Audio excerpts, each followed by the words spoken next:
นี้เราจะมาทำแยมส้มกันนะคะมาดูส่วนผสมนะคะก็จะมีส้มนะคะก็มีน้ำตาลที่ไว้สำหรับทำได้ทำแยมนะคะตอนนี้ผมได้ขูดเปลือกส้มเอาไว้แล้วนะคะใส่ด้วยนะคะเดี๋ยวมาดูกันนั้นหั่นส้มเป็นชิ้นๆนะคะหั่นไว้เรียบร้อยแล้วใช้ประมาณ5ลูก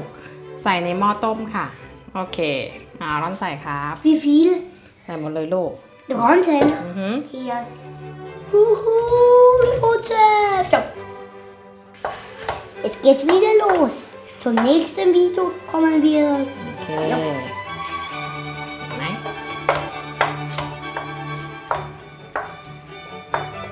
เปลือกส้มนะคะเราต้มให้มันพออุ่นเพื่อมันจะได้คลายความขมออกมานิดหน่อยนะคะแล้วเดี๋ยวตักขึ้นมาเสด็จน้ำพักไว้ค่ะเราเอากระปุกที่เราเตรียมไว้ที่ว่าจะทำอามาลาเดอร์เนี่ยมานึ่งไว้นะคะเพื่อฆ่าเชื้อโรคนะคะเตรียมตัวไว้เลยค่ะเราจะปั่นด้วยเครื่องปั่นมือให้มันละเอียดนะคะ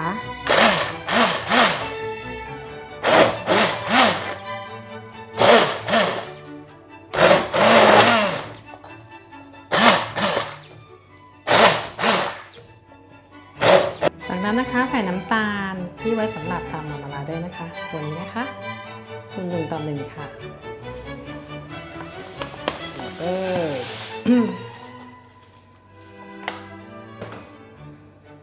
คนให้เข้ากันเลยนะคะ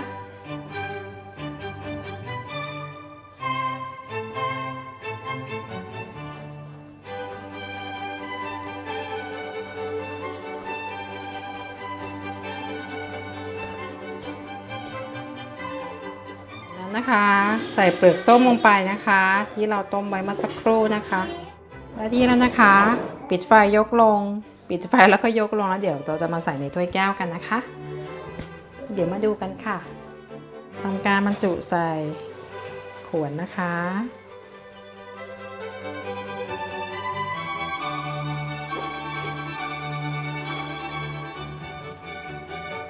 เต็มแล้วปิดฝานะคะ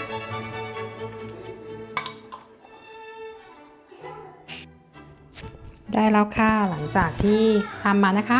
ส้ม5ลูกได้5กระปุกพอดีเลยเดี๋ยวลองดูอันนี้ก็คือตั้งไว้ก่อนนะคะรอจนกว่ากระป๋องมันจะวาคุมจะได้ยินเสียงปุ๊กปุ๊กปุ๊กนะคะตรงนี้มันจะลงเห็นไหมคะว่าพอทำเสร็จปุ๊บมันก็จะเป็นเหมือนแยมเลยมาทานขนมปังได้เลยกินไหมเอ่ย